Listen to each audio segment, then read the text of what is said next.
Critical Blast, where pop culture gets blasted. And good evening, everybody. I am RJ Carter, Senior Managing Editor here at criticalblast.com. And tonight we are going to get back once more into the world of the crowd-funded comics. It's going to be kind of a fun night tonight because we have somebody new to the show. I always love getting somebody new on because, I love my repeat guests, but I know what your project is already. So I'm like asking questions that I already know the answers to sometimes. This one is going to be all fresh. This is also hashtag DCBD Day, and we'll get into that in just a little bit. Yeah, I'm trying to make fetch happen, I know, but we'll make hashtag DCBD happen because it needs to. But before we get into that, let us welcome to the stream Mr. Matthew Fowler. Matt, how are you doing tonight? Hey, how's it going, RJ? Man, I just came back from the comic shop before getting on stream, so it's Wednesday, and that's why I call it DCBD. What's that stand for? DCBD stands for the best possible method of getting comics these days, Dollar Comic Book Day. Ah, okay. And I always on Wednesdays I bring in my haul from the dollar bins and show what we rescued from the dumpsters, so to speak. Nice. So you want to go through it with me? Let's see what you remember here. This is a #1 chromium logo, Wildstar. With the starfish parasite power guy. I remember him. That's right. And Back from that's old Wildstorm, an old Image book, right? Yes, it is. That was Al Gordon and Jerry Ordway. And I had to pick this one up because I was part of the story as to why it's not being published anymore. And that's actually on Critical Blast if you want to dig into the archives. But there's a gentleman there who did a book called Wild Stars, and he beat them at the trademark game. So okay. That's why Wildstar had to disappear. Did they decide not to rename him and just kind of cancel him out then? They kind of did. Yeah, I mean, they had to take, really, they could have kept him in the book. They just had to relabel the book and take that TM off of his logo anytime they used it. But because he had a registered trademark on it, it was filed. And otherwise, it would have just been his word against their word. Here's one that I have never heard of from a company called Hero Graphics, called League of Champions. And the reason I did get it was because of this character right here. She's a superhero. Her name is Kristen. That's it, Kristen. Just Kristen with a K or a C? Kristen with a K. And she is part of the team Southern Knights, which is a series I do have several issues of, done by Mr. Henry Vogel, good man on Twitter. So I took a picture of this and said, "Hey Henry, look who I found in the dollar bin today." This is that character in the middle reminds me of Solo a little bit. You know that Marvel character. Yeah, that's let's see. This is Aramis, who's ringing a bell. I should know that one. And the Marksman. Oh, okay. So yeah, Solo's like a bounty hunter or something type character, I think. Yeah, he kind of also looks like the one of the Manhunter characters with that the way the face mask is done up. What did I say? I did say Manhunter, right? Yeah, the DC. I forget, but he had the big flowing '80s catch on everything sleeves. Yeah, he looks kind of like Kang a little bit, but different color scheme. Yeah, I remember Manhunter. And then from our good friend Mr. Mike Bloody Red Baron. Some Badger. Got some Badger here from First. This is Ron Lim on the artwork. Yeah, that was a really popular Silver Surfer artist when I was a kid. He would drew Silver Surfer 50, which was your Wildstar cover reminded me of it because it was like this caked out silver cover with Silver Surfer flying towards the. I had that one towards the camera. Do you think artists get, what do you think an artist feels when they're told, "Hey, you're going to draw Silver Surfer"? Is it like, "Oh my God, I'm on a Kirby character," or like, there are absolutely no friggin' details on this character to draw at all? I'm literally drawing the Hobby Lobby pose mannequin.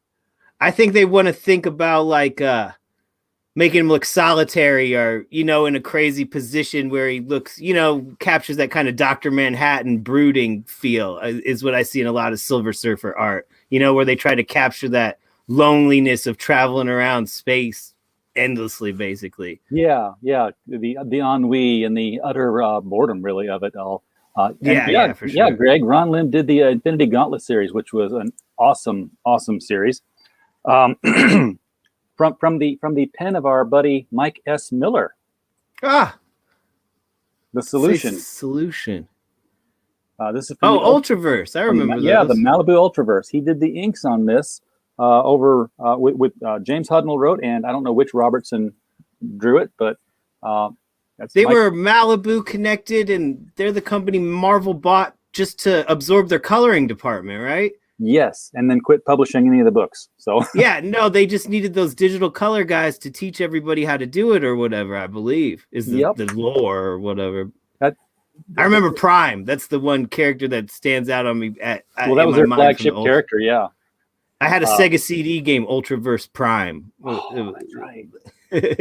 Yeah, it's I'm really surprised that Marvel and DC, for that matter, haven't tried to continue the if you can't beat them, buy them game with a lot of the crowdfunder and Comicsgate people and all that. Just saying, no, okay, we don't want you competing against us. Here's a contract. And then ice it out after they buy it, put it on a shelf. Yeah, exactly. Speaking of DC, I actually found a DC title that I used to love back in the day. What with Milestone becoming a thing again, I got the Icon number 11 here. A rather iconic pose with Icon and Rocket. Looking forward to getting that. Who drew that issue of Icon? Oh, let's see here. I know the guy who did Tribe, Larry Stroman or whatever, did a bunch of those issues, and also this one artist, Denny Cohen. Dennis I really like his art. Let's see here. I like the cover, but it doesn't have a signature on it. This was okay. Well, this is absolutely wrong, Matthew. This was written by famous black writer Kurt Busiek. Okay. And penciled by Ron Wilson, with inks by Maria Beccari. So I don't know Ron Wilson, but I was just looking at the stuff. It's serviceable. It's not disproportionate or freakishly cartoonish or anything like that. I think Static was like the standout character that whole line anyway, wasn't he? He's the one who got the cartoon appearance. Yeah. But I really liked Icon more because he was just like, he was the Superman. He was the alien from another planet. And because he was, he went against the literary grain of a black character in comics. Right. He was sort of like the Thomas Sowell with superpowers. and it was like, that's easy for you to say because blah, blah, blah. And he's like, no, honestly, I grew up in, simple life with simple people. I just have superpowers. I have no idea what this is, but it's number 7, Warp. From First Comics. I remember First Comics had like some kind of bee book, like with a bee, the Fly or something superhero. Oh, it's the only First comic I ever had, but I never heard of Warped. Yeah, Warp. This is the Gunfighter from Hell. So looks like it's a robot gunfighter. I'm gonna check that out later tonight. And then I always saw ads for these books, and lately I found 2 of them now, 2 different titles from Continuity Comics, which was Neil Adams' venture in the late 80s. This is the 2nd issue of Armor. So, Armor. That's a pretty good Goblin, and that looks like Black Spider-Man in the corner there. It really does, right down to the the or symbiote Spider-Man, whatever. Yeah, that is the introducing the Silver Streak. So this is the Silver Streak's first appearance, and there he is. He appears to be the way that highlights on his chest. It looks like the Venom Spider-Man, doesn't it? Now, here's a crazy question: is Silver Streak a public domain character? Because doesn't Sweetcast have a Silver Streak comic book that's in like Thrilling Comics or something? I'm pretty sure Clint wrote Silver Streak like recently. I'm going to check that out. That's what I could be totally wrong. Could be Silver Bullet or something, real close. But I mean, that name's and that uniform look pretty familiar. Let's see, Silver Streak, public domain superhero. A modern version of Silver Streak is played by Holland Zander in the Legacy of the Mask web series. Lev Gleason. It's okay. There was a Silver Streak comics and Daredevil comics. So yes, that was a Lev Gleason one. I'll bring up the image. Here is the image of the Silver Streak. Let me open that in a new tab. Well, okay, let me find one that's not a postage stamp, because that would be just, yeah, this one's much bigger. Okay. This is compelling live streaming here, folks. All right. I'll find it. Let's see. I've got him. I'm going to share him to everybody else. All right, cool. Here he is. Yeah, that's him. I remember the SS arrow. Yeah, so he is public domain. This was a different Silver Streak. So it's same name, different character. So yeah, I've got it on the Indiegogo. It's called Thrilling Comics, and it's story number 3 is Silver Streak by Clint Stoker, and it's cool. It's the same guy. Modern interpretation. So yeah, dude, that's Comicsgate has that character now apparently. It's what was it? John De La Rose did Dynamite Thor. That was I think so. Yeah. One? I always get Dynamite Thor and Commie Mark's not Daredevil book confused because there's similar ideas of just repurposing old artwork or whatever. But, yeah, that is true because they are using the original artwork, so that's even cheaper than just making up new stories for the old character. I got just a few more left here. I got the Misadventures of Adam West. No idea whether that's good or not. That comes from Blue Water. Look at the Batman suit. It's like censored to not be Batman. You know what I'm saying? Like so it's not trademarked or whatever. That's kind of cool. You should open that up and give it a flip through. I wonder what he's dressed like, in the Batman years, because they can't use the logo or whatnot. That would seem like it would fall under some sort of even Mad Magazine can draw the bat and the bat ears. Yeah, I have no idea, but that one on the cover definitely is not. It's like altered in some way, It's not the true costume. Yeah, they've got a cowl on a mannequin head here, and you can see it's sort of like it gets shadowed where the ears would be, but there are no ears sticking up on it. They're playing it safe. Playing it very, very safe. Let's see if there's any other. Wasn't Adam West quite like the ladies' man and had like all kinds of trysts and adventures? He was actually. He was before he was on Batman. I saw him on an episode of Bewitched, and he was the handsome bachelor who was dating a friend of Samantha's, and I was like, "Hey, it's Batman." That is the only shot of Batman in here. He gets apparently Adam West is at gunpoint from some woman he was doing the hokey pokey with, and somebody burst through the window with a gun.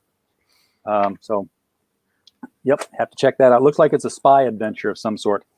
Oh, so it's not like autobiographical or anything? No, it's not. It's literally putting Adam West into new adventures when he was a younger man. That's not quite as fun. I thought it might be about as real, because didn't they write a tell-all book or something? I forget. There was a television show, Return to the Batcave, and it basically it was sort of autobiographical because they kept going back in time and they talked about or they showed rather Burt Ward's character having to take the saltpeter because the League of Decency thought that his Johnson was too pronounced in his tight green shorts, so he had to take something to shrink his size down. If you had to shoot a scene with Lee Merriweather, wouldn't your Johnson be bulging in your green tights too? Can you blame the guy? Oh yes, and I think there was that scene where Leslie Gore was like coming on to him. I'm like, yep, but he was married at the time too, and I think it caused his divorce because he couldn't. He gave it up for the job. Got two more here. I got Resurrection Man, the amazing 19th issue. I don't know why it's called, or the fabulous 19th issue. We'll see what that's about. I remember Resurrection Man. He had a superpower, and he could use it until he died, and then he would come back to life with a new superpower. Oh, really? That's sort kind of of like, a cool concept. Yeah, it was like Dial H for Hero, except with a really strong hang-up. The killer disconnect. And then finally, I'd not heard of this. I don't know who published it. Maximum Press. It's number 1. Covers by Chap Yape. And somebody's stylized button signature underneath of it that probably is somebody I should know. But this thing just screamed, I am the 90s, all in one comic book. This is War Child. Oh, yeah. It's like Magneto that's in a mix with Badrock or something at the bottom there. It's like Buff Magneto. Yeah, it's got the Onslaught look. I don't know if you remember. The Onslaught look, like the baseball-sized head on the beach ball-sized body. Yeah. So and the Witchblade looking character off to the side here, and all. I'm seeing Faust in that top guy a little bit. Yeah, this is just everything. You know what? Who's responsible for this? Let's see. That is a good question, actually. I've heard of Chap Yap, but I call it, or Chap Yape, but I say Chap Yap. You could be very well right. I'm just reading off of the cover. Hey, that's a Dan Fraga on the back. You see that? That is Dan Fraga on the back. I did not. I did not see the Black Flag. I did not see it when I bought it, and because the cardboard back there. Okay, pencils and story were by Chap Yap. The script is by Eric Stevenson. The inks were by Jonathan Sabal and Danny Meeke. Oh, Meeke. He's pretty famous now. And the creator and writer is none other than Rob Liefeld. Oh, okay. So this is a number 1 Liefeld book, rescued from the dollar bin. So what year is that from? Is that like before or after Supreme? Because I'd never seen War Child, and I kind of checked out, towards the middle of the Supreme run, as far as like when my Image days were, and I'd never seen that. I didn't get into Supreme until Alan Moore started writing him, and it was like suddenly the Silver Age Superman stuff, and I was like, yeah, right. This is January '95, so it probably came out in like November. 94. Oh yeah, that's late. I think I was well into Super Nintendos and getting PlayStation by '95. My comic money was replaced by video game spending for sure back then. Yeah, and the interior is definitely it's all '90s. Oh man, now that takes me back. The inside back cover is the Comics Buyer's Guide 1994 Fan Awards. I used to fill this thing out all the time and mail it in. With all your choices for best writer, best inker, that type of thing. And that's actually was the inspiration for why Critical Blast does its best of the year. And this is our trophies this year. These medals that we're giving out for best comics writer and artist and title. I'm just waiting. This was a proof copy. I'm waiting for the engraved ones to get here so we can get those out. Is this the first year, or did you do it last year, or what? Well, we've done it for 6 years now. Okay. This is the first year we've done the medallions. Before that, we had the first year I did like actual engraved acrylic trophies, and I was like, okay, that hurt the budget a lot. But it was a premiere of the site year, and we wanted to do something big. After that, we got a little bit more economical, but still nice. We had some glass goblets, wine goblets, and they were engraved and etched with the logo and their name and everything. But after 5 years of that, I'm like, you know what? I can upgrade it a little bit now. And they were doing metal printing on metal, dye sublimation here.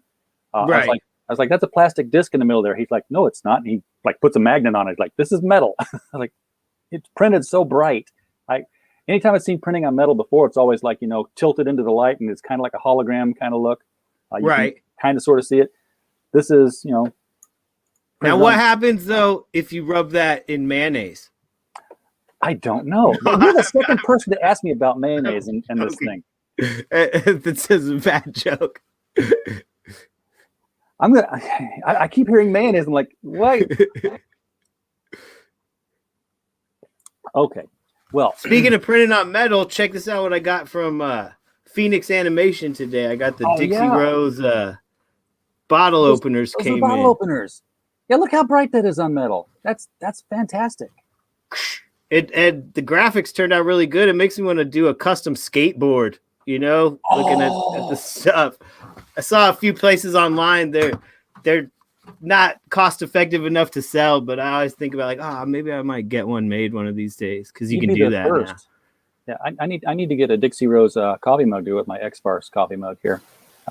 Yeah, I've got a retrographic books coffee mug my wife had made for me a while ago from, I think, off Teespring. They do it, and you can just have like a demo sent to you, for cost or whatever. But I drink out of that all the time usually. I've got a one-of-a-kind Critical Blast coffee mug. It's actually at my office on my desk. And I can't find out where I got it from because I can't find any more that are like it. It was really cool. It was like it came down and then it came back in and went down again, so you could stack them on top of each other, into each other. But every time I've looked, Teespring and Cafe Press and Tea Public, every other place, they're all the basic round white ones now. I really wanted to get we have up in the upper corner there, right there. We got that one. Yeah, that's the white one that I put on a black background. I also have a black one that I put on a white background. It's not the color one, obviously. I wanted to put that on one of the cups where it's heat sensitive. And so you'd pour the coffee in and then the logo would just kind of blossom out on it. Oh, yeah, that could be cool.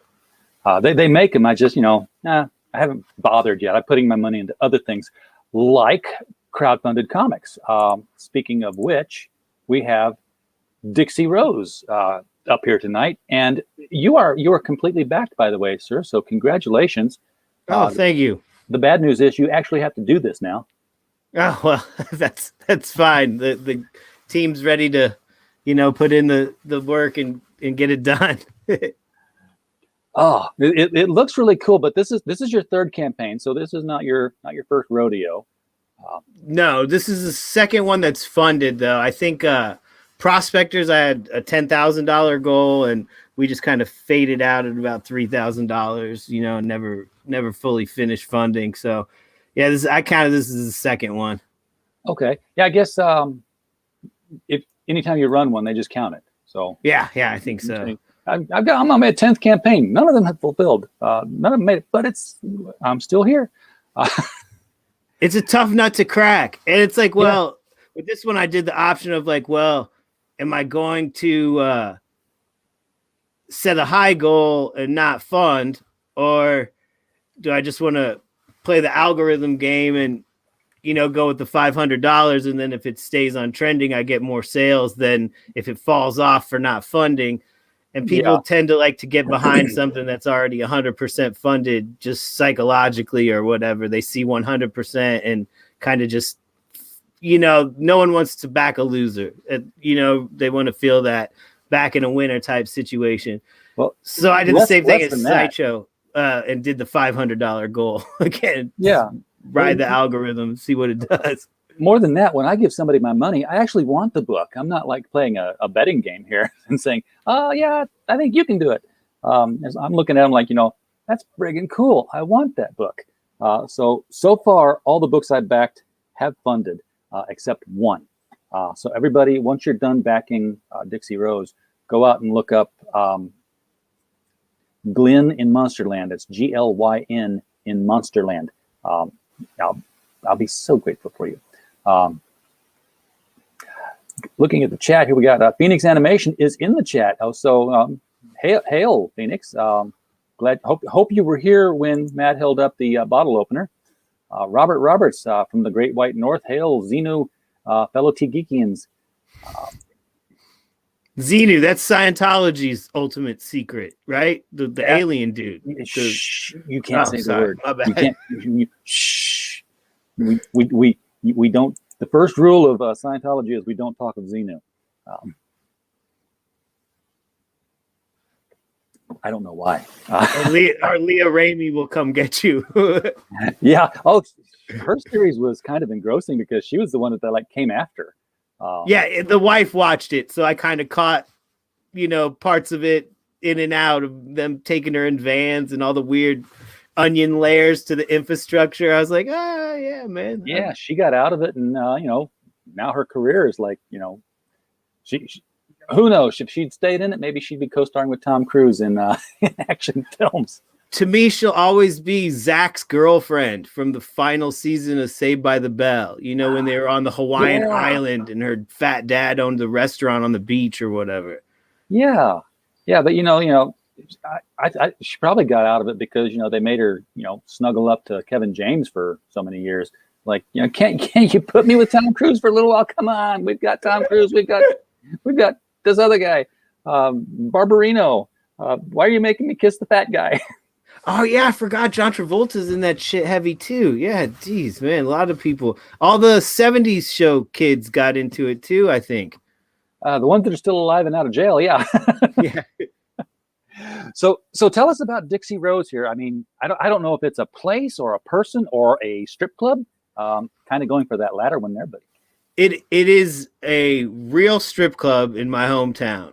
It is owned by a girl named Jessica Miller, who is the character Dixie Rose in the comic book, who is the owner of the club Dixie Rose in the comic book. So it's kind of a self-insert gimmick that is just like the starting point to like a real story and stuff. I just took all the fun of what happened is I started hanging out at this bar during lockdown last October, when there was no bars open, and she's one of these business owners that like 5 local small business owners stood up to the city council and just refused to close. Right. Cool. So it was a strip club, but because it was there was the only bar, it became a bar, that just, I usually like you go to a strip club and there's like not that many people there. They're just kind of all like standing in their own corners waiting to be, whatever type. It's not like, I've heard. It's not like Cheers. So this is like a different environment, more like a speakeasy almost is the way I could describe it, because everyone was hanging out in a time of lockdown. And this is like a true feeling of freedom or rebelliousness. But you compound that with the fact that all the Chicago clubs were closed down. So all the best girls needed work. So they were driving downstate to this only one of few places that was open. So like the caliber of girl there was far greater than the usual in our town and stuff. So just kind of all mixed together to create this really exciting place that, after hanging out there a couple of times, I was talking to the owner. I was like, dude, I want to make a comic of this. And she's like, I want you to make a comic of this. And I was like, all right, let's do this then. So you're talking downstate from Chicago. So this is like Springfield? Peoria. Okay. Yeah, I'm from Belleville. So. Oh, okay. That's not too far. No, it's not. It's time to make a day trip. And I'll tell you something, Matthew. You could be at 13,000 right now if you had just had her do the video in costume. Well, she has been doing videos on TikTok. She's like got a huge following on TikTok, and yeah, we're using that to promote. I need to get those videos onto my Twitter feed or to somewhere where they can be seen. Yeah, for sure. Like that's an obstacle I'm currently like working on, is to get her out there a little bit more. It needs to be right here in this great big window where everybody else puts their videos on their campaigns, so we could click it and she could just, be just Dixie Rose the hell out of it. And of course there should have been a cosplay cover, but that's. But we for sure launched a couple of weeks early because she wanted to have a big St. Patrick's Day party at the actual club. So we took signups there too. And, which is why we don't have a trailer yet, because we were scheduled for April 2nd to release. And I was supposed to go live with Shay Zombie and stuff. But, the owner wanted to do a big thing for St. Patrick's Day because the club would be full. So, yeah. That's why we're a little bit missing, a few components of everything right now, but, hopefully we can recover a little bit. Absolutely. And bounce back. You probably sell a bunch of them on site. She can have like a table in her club and just sign the covers. Yeah, no, that's definitely going on. I'm trying to talk her into the signature version to do a kiss card, maybe, as a joke, but yeah, we'll see. I've seen those sold before. I think Mandy Summers did a no, that's what I'm it's a nod to Mandy Summers kiss cards. Yeah. We love Mandy. She's Comicscape's sweetheart. So here's the story. Let's dig into story, because that's, ideally you want to have more than a picture book. Although, Image made a decent living for a long time doing pretty much just that. Dixie Rose's star performer has been murdered. When police fail to turn up any leads, the victim's father hires private detective Rusty Hammer, like that name. Thank you. To get the answers he so desperately seeks from the sleazy inhabitants of the city's grimy underbelly. And the detective ends up he ends up here. Now, what rating would you say the book is? Like 13 or 14-year-olds, there's no nudity, So for a book about strippers, we're going to keep it. Oh yeah, teen and up. If I was 13, I would read this, I mean, back I would do. in the 80s or whatever.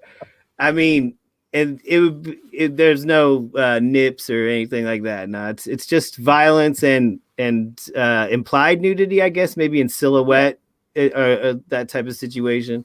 Not quite Sin City for sure. Yeah, kind of like right here. That would be typically a nude scene if you were there having it, and of course it's highlighted out, and exactly. You don't normally see a cybernetic dog with a "Don't Lick Me" collar around his neck. Is this the future? Yes, it takes place in the year 2102. Okay, so not too far in the future. Yeah, so here's the kind of gimmick of the deal is the club's located in an area that's at the bottom of a space elevator called the Rose, or the Rapid Orbital Space Elevator. It's kind of a pole that goes straight up into the sky. It's kind of shaped like a rose at the top. So you kind of get the as above, so below of it, like the pole at the club and the pole in the city, and the whole thing that revolves around it. But you can't really do dirt in space. You can't. It's highly restricted. So everybody, like asteroid miners or space marines or the truckers who drive cargo up and down the rows, kind of frequent the club. So you kind of get this. Everybody goes to get wild down there on the ground, like sailors coming home from, serving a time or whatever into a port in Bangkok or, whatever, doing crazy. So that's the type of people who frequent the club. And, those different types of people make up the suspects, the 5 suspects, I call them, that, you have to find out like who killed the star performer. And, as you go through the book, you could solve it if you pay attention. And if you didn't solve it, you can be like, oh, I should have solved it because all the clues were there. It's like, that's I get you. Area. So we don't have any word balloons on here, but we can see, that there's story going on here. A big guy with a Dr. Claw kind of thing. I'm going to guess that this guy with the badge is Rusty Hammer. Yes, that's correct. And that's him investigating the city's grimy underbelly. He's asking questions. And when he asks questions, bad things happen. That's kind of the whole deal with this character. When he pokes his nose around, he gets into, stuff that's kind of out of his league. He gets tossed out a window. And there he is, smoking a cigarette with another girl at the club. And he's out in the alley asking questions. And then, some of those truckers that I told you about that pilot the cargo up and down the rows, they're like a street gang too. And they don't like him asking questions either. So they got him cornered in an alley with some chains and crowbars. So you could guess how that page turn is going to go. Yeah, he's getting the heck. He better get paid well for what he does. He's going through a lot here. Ow! No, he didn't get paid nearly enough. I don't care what he got paid. That's almost a spoiler, dude. That one's another page turn. Surprise. Like I gave 2 ones that set up a page turn but didn't deliver, and then for the third one, I just wanted to give an example that, like, when you get these, they're written to be page turners. They're written to flip to a reveal, and because the page before it, he lines the guy up in his sights before he gets to shoot. Bam, he gets hit by the truck. That's kind of the theme of the book a little bit. Is him pulling his weapon and not getting to use it, because kind of resonating of a strip club too, because you're never gonna get a fire your gun either. You know what I'm saying? It's a little bit of more of that as above, so below kind of stuff baked in. And it's sort of like a running joke too. It's like every time he pulls his gun, he ain't gonna fire it. But it's also good comic storytelling. You keep having that page turn stuff. That's how it's supposed to be. It's supposed to be like cliffhanger at the bottom right, payoff at the top left, and then another cliffhanger at the bottom right. Keep them pages turning. Yeah, and you can see Ricardo's already kind of draws in that Z formation to kind of lead your eye where it's supposed to be when you're looking at a page.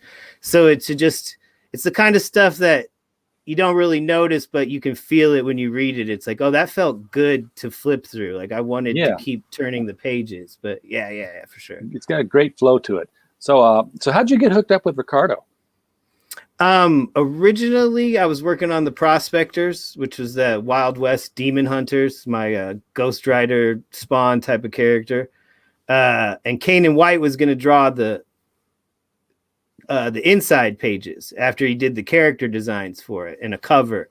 And then he got offered a different gig that's a little more, lucrative or higher profile. So he had to, go do Fearsome. Well, that didn't pan out, but at the time in 2019, was what the scenario was.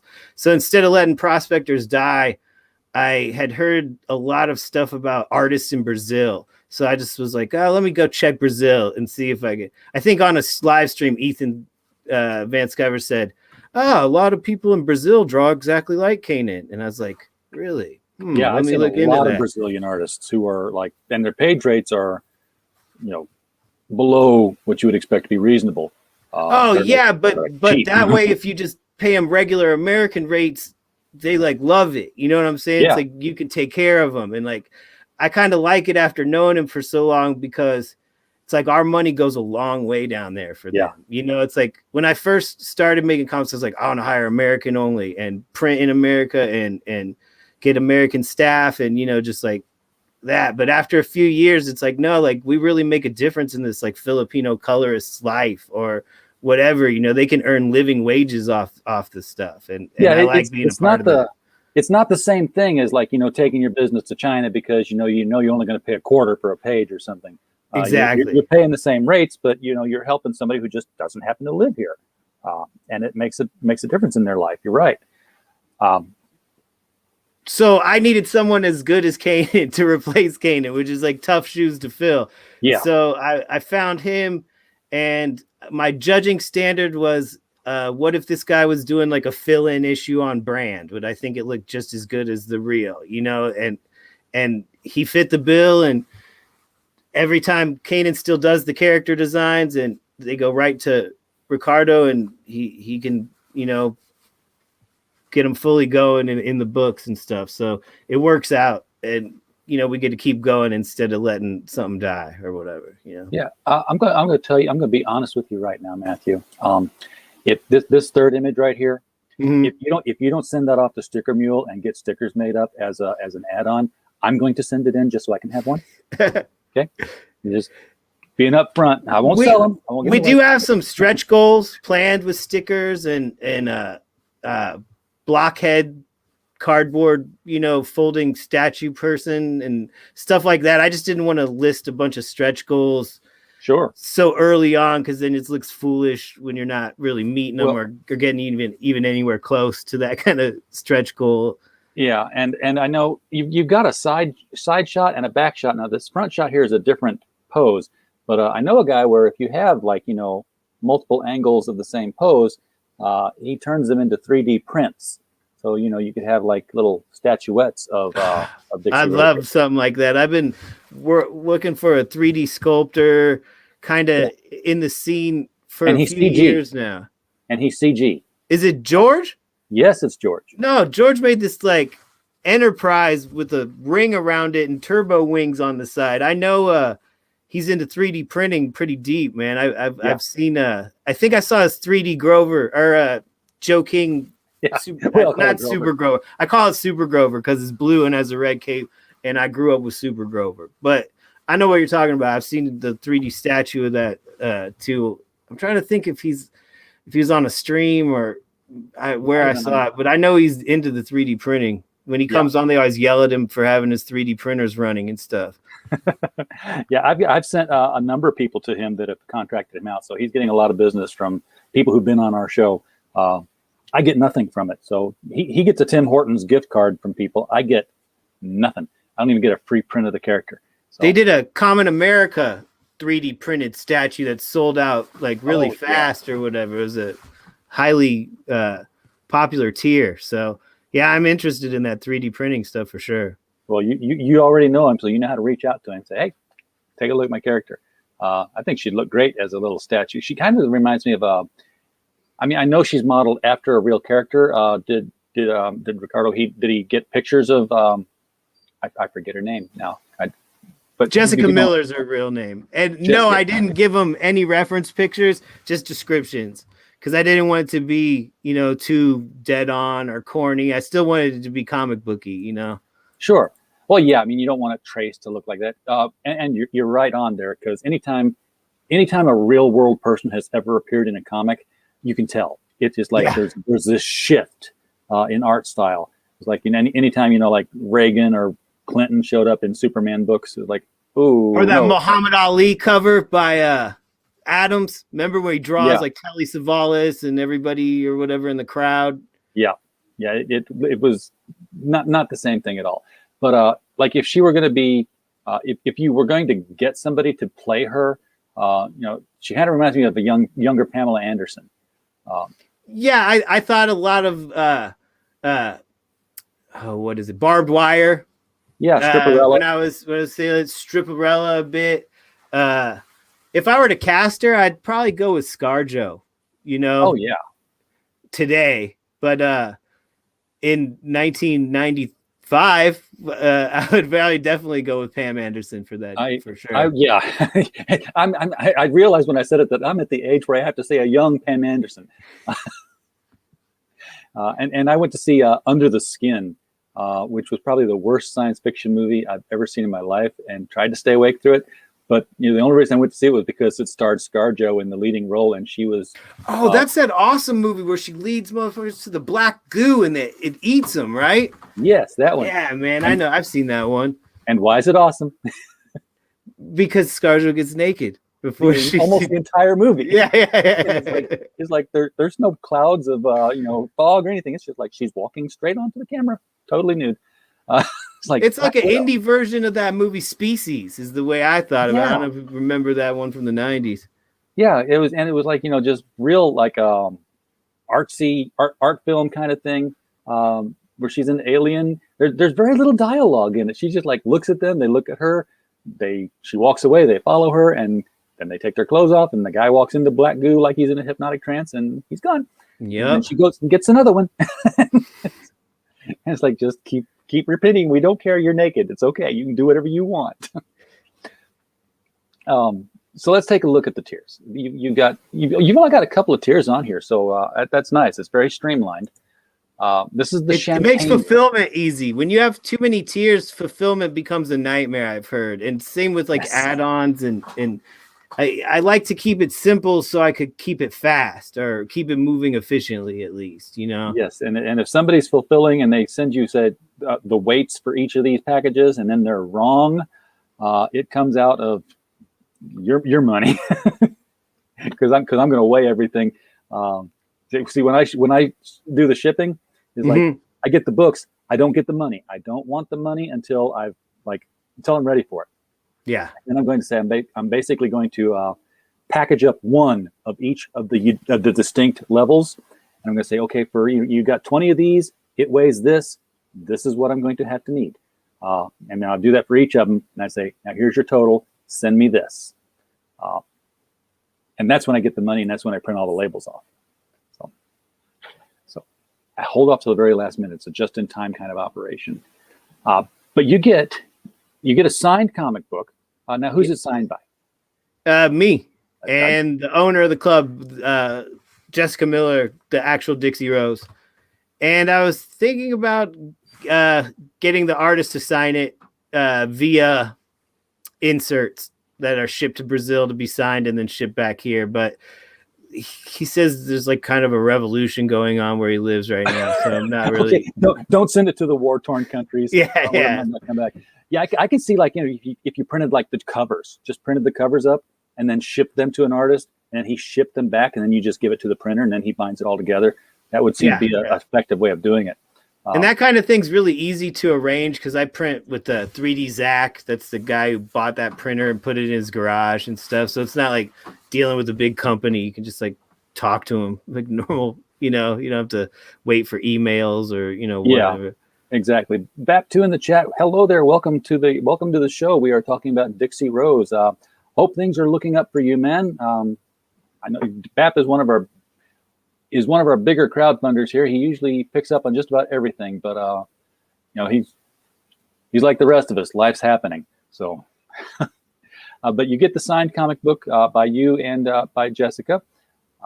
You get the Dixie Rose bottle opener, and you want to show that again here? Because you have a demo copy of it now. I've got all of them. I got all of them. I had 100 made, and whatever copies don't sell on the campaign will go to the bar where she will just sell them to customers. Yeah, absolutely. So I figured we could get rid of 100 of these because they're pretty cool. And that's a pretty hefty bottle opener too. That's not like No, this is. Yeah, and it's big inside. You could change a tire with that thing. The box they showed up and was about this big, but weighed about as much as a bowling ball. It was seriously heavy. So yeah, people be careful if you're doing metal prints or metal things. This wouldn't affect too much, I don't think, if you're selling floppies. But if you've got your thing crammed full of stuff and are pushing the weight anyway, be careful with the metal prints. This stuff is significant, sturdy, heavy stuff. I like it though. Yeah, and plus it's no longer paper, no longer printed. You are out of the media mail market. You are right in there into first class and priority now. Oh, it's because it's like a tchotchke or an item instead of a literature or whatever, printed matter. Exactly. Okay, yeah, it's good to know. So yeah, because they do inspect them. We've seen Donald DeLay have things returned to him. Yeah, wrongly saying that comic books don't qualify for media mail. Did Brutus have a barcode? That's the question. Did it get an EIN number, whatever that thing is? Not EIN numbers, the LLC thing. Whatever the barcode's called. I seriously doubt it had a barcode. It's supposed to though. That's one of the rules. Like if it doesn't have a barcode, it's one of the things it'll get flagged for. That I did not know. I did know that they were flagging comic books because the regulations, when written, said comic books do not qualify. So that's what sticks in their heads. The comic books don't qualify. They skip because they contain printed ad material, and these don't. These are more graphic novels. So and they're not even talking about house ads. They're talking about like the Stridex zip pad ads and the whatever they are nowadays. Yeah, you're absolutely allowed to say that read. Here are other books that you may enjoy. In fact, you can include inserts, like you can include the bookmarks, the paper matter, stuff like that, because it's just like some extra stuff on top of the printed matter. It doesn't really, they don't care. But once you're sending a plastic figurine or a metal bottle opener, then they're going to care. So this is $75 for the T-shirt. You're getting the T-shirt too, guys. I think I missed out on that, and the poster print. Now, how big is that poster? That's It is what? It's like 11 by 17. Okay.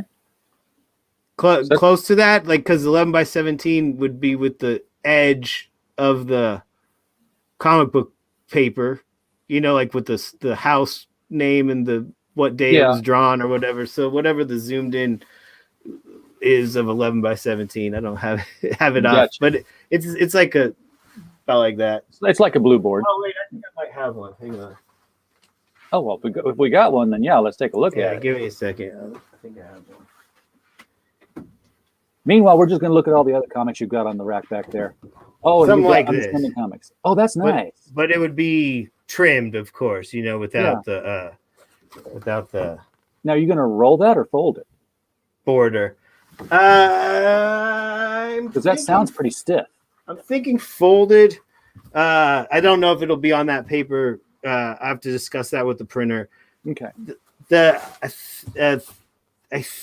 think what's going to be a case is where the Champagne Room backers will get a rolled bigger version of it, because the Champagne Room is like a big box coming, so everything fits in one thing because of the T-shirt and everything. But I think most of the backers will get a poster folded in the center of their comic. That's that same size, like the old detective comics that would come with the poster in the center of the book. The one with Poison Ivy.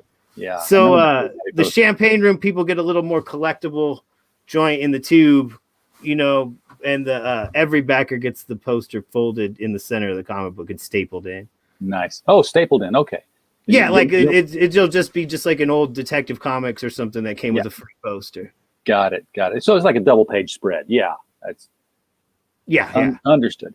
Except it's set up to like be in the dead center of the comic, so you can just bend the staples like you did in the old days and just take it out. Lift it out. Sure. Yeah, exactly. All right. You've got the digital. This is the PDF. This is $20. I looked at that first. I'm like, ooh, 20 for the digital, but then it's 52 pages. So this is a bigger than your.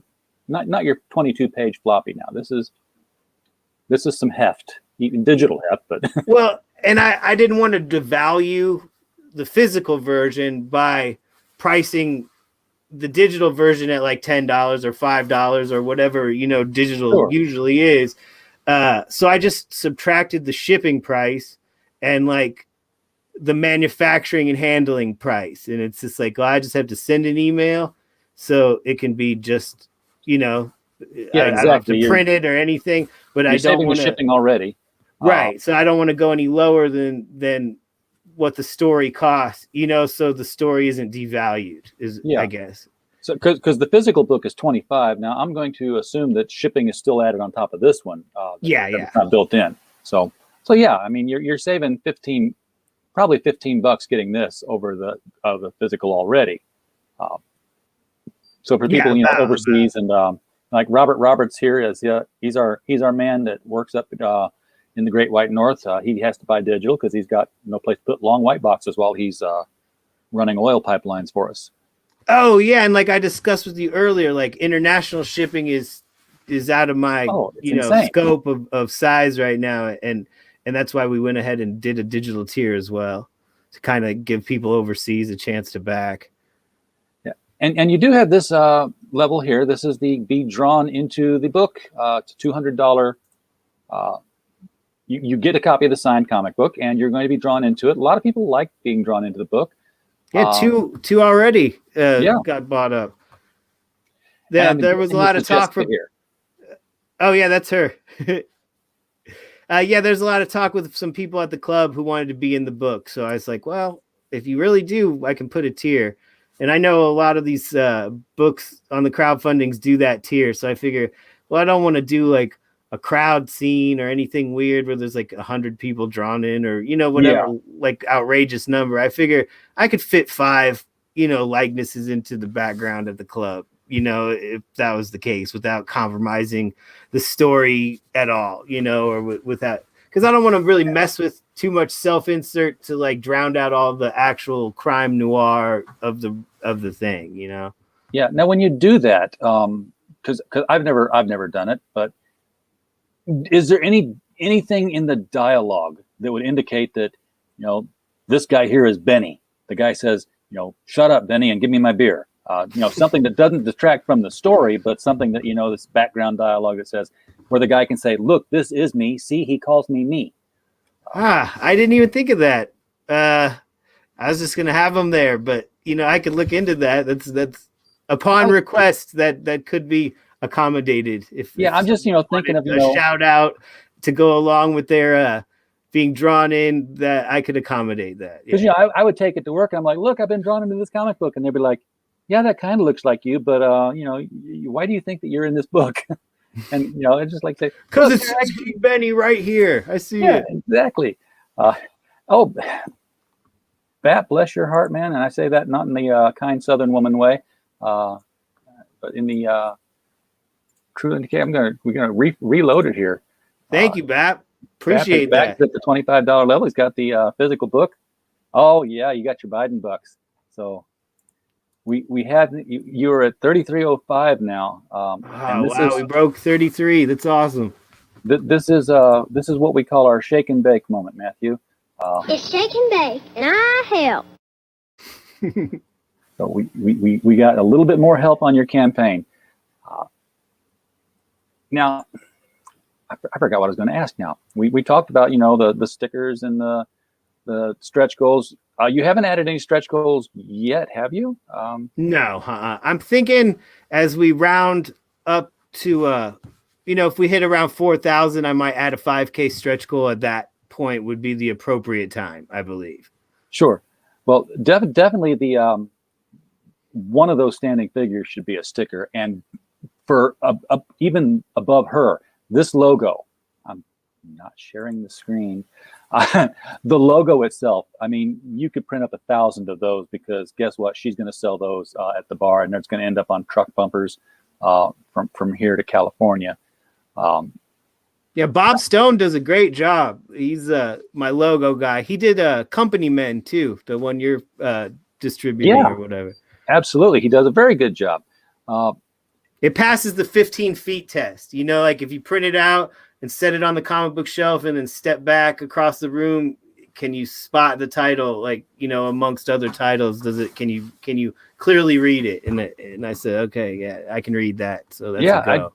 I'd be very surprised if Jessica didn't say, okay, we need a sign painter and we need to get this put up on front of the building now. Because it's a very nice logo. I, of course, tried to make it a neon sign and gave it a neon effect. I'm like, oh, that just changed all the colors, but let's throw it up there and see how it looks. And it looks like a cheap hotel, or like a off-road spot. I was in trying and out. to I was trying to make it look like a truck stop, and I was Googling, truck stop parking lots with a night sky scene, and then I found this one with the pole and the sign, and I took the sign out of it, and you can see what I did there. And then of course I put you on there live with retro graphics, and that sign looks like it would be the one that you'd find out there. So I just thought of some. I would cast her in the 90s not as Pam Anderson. I would cast her in the 90s as that hot chick from True Romance that turned ugly and became the medium when she was old. But back in the day, she was super fine. I want to say Patricia Arquette, but I think that's the wrong name. But the girl from True Romance. It was Patricia Arquette. Yeah, dude, that's who I would cast in the 90s. Sorry, off topic and way called back to 45 minutes ago, man. My bad. No, that's fine. Well, Anna Thompson was in there too, so she looks pretty good. What did we do without Google? We just sat around in our ignorance and had to memorize things. Yeah, and we had an encyclopedia set that we had to go through, when we had to do a science project or a book report. To go to the encyclopedias. Yeah, and if there was new information and a new discovery, you had to wait 2 years for that new set to get printed. It wasn't just put right in there like a wiki. So are you thinking about what your stretch goals might be, or when you might? You've got 23 days left. Is that? That's the first 30, and then we'll do the loop-de-loo of my campaign's ending. Oh, but it's not. And see. Yeah. If it does the algorithm bounce again to put it on just launched, and then hopefully it gets onto trending. So we're going to do that. And then we're going to go in demand and just leave it up till we ship in November. So if we got a long haul basically of making stream appearances and going around and just selling it all year, Yeah, absolutely. While it's getting made. Is this how far are you into the production process on this one? I'd say about 10 pages in. Well, 10 pages, that's a fifth of it done. Yeah, that's a good pace. And they operated about 3 pages a week. And once everyone's on the treadmill, the colorist, because, you start off, you got to wait for the penciler, then the thing, so it's like a staggered starting process. But once everything's going, you're getting a steady whatever, So we're churning through 3 pages a week. And Eric Weathers can letter it in a day once it's ready, and then another day for after proofreading, and yeah. So you got plenty of time then for new things to be added onto this. This can for sure, yeah. You definitely need to talk to Jessica about doing a cosplay cover. Yeah. Because look, she these are all things that are business investments for her, because she has a brick and mortar, and it's all branding, and she can sell all of it in the store. She could have those cosplay covers on a shelf back there, and everyone comes in and says, hey, I'm just getting a picture of you. Will you sign it for me? And she signed it there. She can they can recreate the cover at the plate. Like, they can pose all 4 of them and recreate that cover if I wanted to. That would be funny. Well, wait a second now. Are you saying that all 4 of these ladies are from the club? They're all real people, yeah. Well, then definitely that should be. Oh my God! And one there on the right actually is dressed like her character, like, as like a, hey, look what I'm dressed like tonight. I know type situation. So yeah, that stuff is totally doable. Oh, yeah. You should be. You should get off the stream and just get your camera out and go do this now, man. Just have cash on the floor there. It looks like cash and bullet casings, I believe. Yeah. This is a no-brainer, my friend. if you got 4 characters who are all real, you crop out that Chicago skyline, and then you reapply it to the back, and then you just kind of Photoshop them into them and the stage onto it. You've got something that people are going to come back and are going to they're going to add that on to what they've already backed. I know I would. If I came back and I saw that cover, I'm like, yeah, I want that one. Like a cosplay variant. Yeah, I think I could probably do a variant, if we got up there a little bit. That might be down the line. I'm thinking stickers, maybe at 5,000, and maybe at 8 the statue, not the statue, but the cardboard, blockhead. Oh, yeah, the blockhead. And then, but maybe at 10, a cosplay variant. I wouldn't do the blockhead ever, but that's your call. I mean, I'm somebody with that body and that hair. You don't make a blockhead of. You make a blockhead of Rusty Hammer, that'd be fine. But with the little dog too, it might be good. But whatever. I like the blockhead because it's flat. I look for things. Flat things that go good in the Gemini. And I'm kind of fits in the Gemini. I completely understand that. And I'm thinking trading card just stays flat, but the other things become something, or the bottle opener becomes something. It doesn't get tucked away, and I want the brand kind of on your desk, or something that you see when you're using your thing, or to kind of re-advertise it to you every time you see it. One thing I don't see a whole lot of, and it's flat, and it would definitely stay visible all the time. You've probably gone to Sticker Mule before for your stickers. They also do those flexible refrigerator magnets. Oh, yeah. So that would be, I bought a few of those refrigerator magnets that are custom made for old video game systems, and they're shaped like old drum machines and stuff like that. That could be cool. They Sticker Mule does those for your characters just like they do the stickers. So I had a stack of our logo, and they would die cut it around the figure too. So it's really cool the way they do it. I got a surprise. I'll talk about it later. Never mind. I don't know if that guy wants me to talk about that yet. Okay. All right. I was going to make Dixie Rose is going to be in a crossover pinup with another sexy comic that's kind of about to launch. And you've had the guy on your show before. Is it Niobe? No, it's not Larry. I'd love to work with Larry sometime, though. Niobe's a really cool character. I think Larry would be fine with Niobe appearing with your characters, and I think they actually would look well together. They would also go well together with Sugar Lightspeed, but that's Lost in Space, dog. That's Little Girl Lethal, right? That's who Sugar Lights. Yeah, dude, that's CG year 1, fully funded, vanished. Like, that's one of those boots. Like, where'd that go? I remember that. Last I heard, and this was 4 months ago, it was in the lettering phases. And I don't know. Metal bookmarks. The metal bookmarks would be a good thing because Phoenix Animation does those as well. But you can use a bottle opener for a bookmark, I guess. But yeah, bookmark's just better.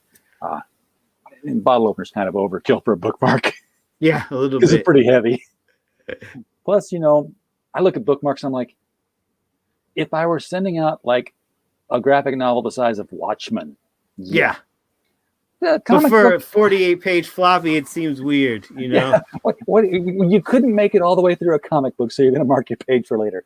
Really? Or Bigfoot Bill. It's like it's a big book, but there's like 3 word bubbles per page. It's not like you're reading it in multiple sittings. Oh my God, it just seems weird. Yeah, his stuff reads fast. Now I've not read the Bigfoot Bill stuff, but I have gotten his things through Scholastic. Cardboard was a fabulous read. And so was I can't remember the one where the family's on an island and that's all these weird things are happening, and then they find out that the island is actually the head of a giant robot that's standing on the floor of the ocean. Oh, that's kind of cool, like a Krakoa kind of situation. Yeah, it was pretty weird. Ghostopolis, maybe, I don't know, but yeah, he does great stuff. He does weird stuff, no doubt. Now that I know him on Twitter, I'm like, you're an interesting person. He sells copium now and is like killing it with the Doug TenNapel in Exile. All the people who thought Trump was going to get reelected or whatever, people that still want to hear the news about that. Yeah, hey, he's making a killing. I can't knock it. Trust me, man. I was like, I know plenty of people who are still like, Biden's not really president. I'm like, yeah, really? Well, because weird stuff comes out though. Like I watched Biden walking on a green screen the other day, and the microphones are like all green screened in, and he's not really outside. It's like, dude, don't make shit like that. I read too many Frank Miller books where the president's a hologram and shit as a kid, dude. This is, you know what I'm saying? Don't hit me like that, man. I'll believe shit like that. When your hand goes through the microphone, you're like, did that just happen? Yeah. So for sure. Yeah, don't feed the crazy. It's like, my wife was. We had a mixed marriage because I was like the conservative and she was from a Chicago Democrat family. And she was like, we don't talk politics. We don't talk politics. And, she taught my son how to say, "My mama's for Obama" during that election, and her guy won that year. And I was like, okay, well, I'll survive. And then she started asking questions, about the this insurance thing and why it was suddenly changing for us, and why our taxes were going, why gas rate. Second term, she was no longer a Democrat. I was like, well, welcome to the family. Welcome to the conservative side of the house. But the problem was that she got it all off Facebook, and it's like 4 years later, she's like full Q, and I'm like, no, too far. Come back. Never go full Owen Benjamin. Oh my God. You gotta bring it back in a little bit. She still sends me emails on stuff, and I was like, no, I don't want to know this. We're not going to get an emergency broadcast beacon on March 15th saying that no, Trump doesn't still have the football down in Mar-a-Lago. He doesn't. It's they're letting him in the White House. They are. Crazy stuff. Yeah, crazy times. I thought we got past the flat Earth business and we never walked on the moon, but no, we can always find something to fool ourselves with further. We'll take it back to Armor with your opening comic books and Neil Adams and the Expanding Earth instead. Yeah, Armor right here. And Clint Stoker's Silver Streak. Yeah, exactly. I got to get into that one. And since I've still got the cover up this one, I'm going to have to. Hey, look, Dan Fraga, we'd love to have you on the show sometime, just to talk comics, or be like a guest star on our every other Saturday night LCS guys. I'm not got anybody lined up for our guest host for that. Oh, let me do one more thing before you leave. I want to give my pick of the week since you got your pick. Well, absolutely, yeah. Let's give you full screen on this. What we got? I pick The Last Ronin director's cut came out this week.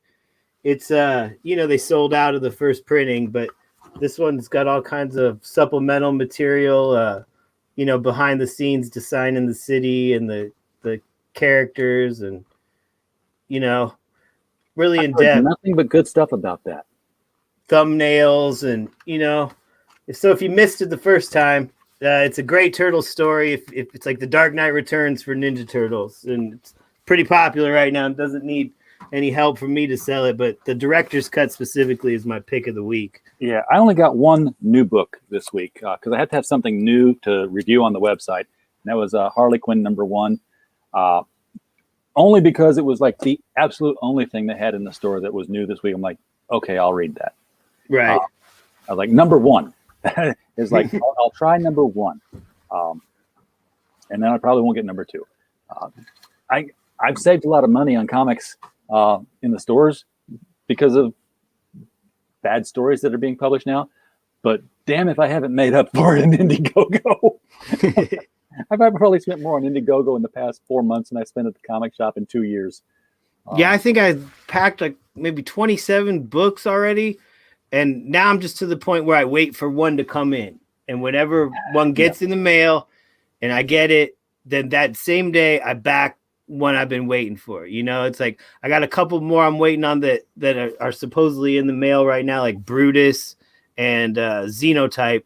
And as soon as those get in, I'm buying Monster MD because it's already, printing and shipping out. And I'm buying Sovereign Wolf as soon as those two fulfill, because Sovereign Wolf is going to print right now too. And if you get them at that tail end, the turnaround time's faster and you can buy more, faster is my theory. I think Sovereign Wolf is also doing the 3D print with George.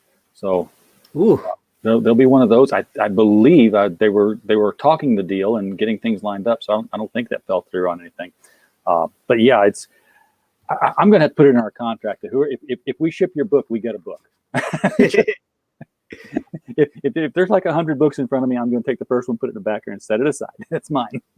Oh, well, yeah, everyone should get comps that work with you. Anybody who does anything for you, it's proper etiquette to make sure to send them a comp copy or two. I'm taking my cut. Well, I actually, Matt, I actually encourage overshipment because first of all, like you said, there's damages. And, if you're overseas, why should you send another batch to me? If I've got it here already, I can save you that money and just print it around myself. But secondly, and more importantly, is that if I have overshipments and I have overstock and I start getting a variety of titles from imports and from other crowdfunds, that's when I call the comic shops up and I tell them what my inventory is. And I'm like, oh, yeah. And you can get it all shipped in one box. You're not paying 5 different shippings. You're paying one shipping, multiple titles, put them on your store shelf, upcharge the book. And then I pay the creators what the money is for their book, obviously, and make money on the shipping, but I get their books on store shelves, which is, as much as we all talk about the downfall of the comic industry, that's where we want to see our books, right? We want to see it on the shelf next to Spider-Man, next to Spawn, right underneath Batman. Just, that look, here is it makes it a real book at that point. And not only does it make the creator feel good, but it puts the fear of frickin' God in DC and Marvel. If we can get in those stores, yeah. So, all right, we're a little over our hour time, and I think we've talked it into the ground right now. Although you do have, another 50 days pretty much left. Half of this one, and then you're back 30. So, definitely, when you get closer to the second half of your second 30, come back on here. Let's see what you've added on here. Bring Jessica on streams with you, man. We'll just talk about the club and that. I'm not trying to get an in or anything. No, she's totally on board with doing streams too. It's just all about scheduling it and getting lined up. And I kind of got a prepper like, oh well, this is the chat. What they're going to be. But we have a nice chat. We do not have the. I think she laughed a little bit because she's like, "Dude, I own a strip club. I could handle a chat." It's like we're trying to treat you like a delicate flower, and you're bouncing people. So, all right. Well, Matt, thank you so much for coming on and bringing Dixie Rose on here. Thanks for having me, RJ. I love the look of this. I think the story's interesting. I did not ask if this is like an issue 1 and it's going to carry over to another one, or is it all one and done in this? Oh no, this is the customers were getting tired of these. I need a bunch of different Indiegogos to get the story. So I wanted to make sure it was like an old Marvel book where you just get it, you read the 52-page story, and it's the whole story in like an annual form, you know, is what I'd compare it to. Yeah. And you can bring the characters back, but it's a totally different adventure. Yeah. And I'd say you could bring the world back more than you could bring any particular character back, for sure. Because, you know, you don't know who's going to make it to the end of the book or not, you know, to really bring anyone back, or maybe bring everyone back. You know, I'd say we could definitely bring the world back, though. That's for sure. Bring the club back. I mean, you know, bring the club back. It'll always be good to have it there.